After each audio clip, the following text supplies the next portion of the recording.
अस्सलाम वालेकुम जी। Welcome to another vlog. कैसे हैं सब दोस्त? ठीक ठाक हैं।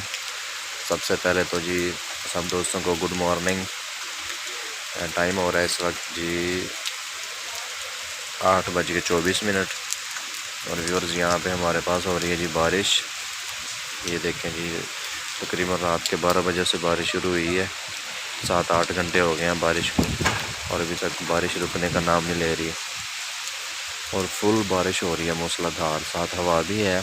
ये देखें नीचे अब ग्राउंड जो है ना वो फुल भरे हुए हैं पानी से। ये देखें, ये सारा ग्राउंड में पानी पानी है।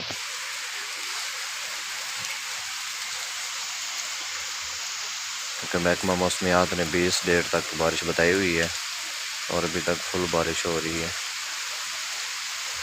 और रात बिजली भी जो है ना वो बहुत ज़ोर से वो गरजी है। ये देखें जी, मेरे ऊपर पानी आ रहा है इधर तक।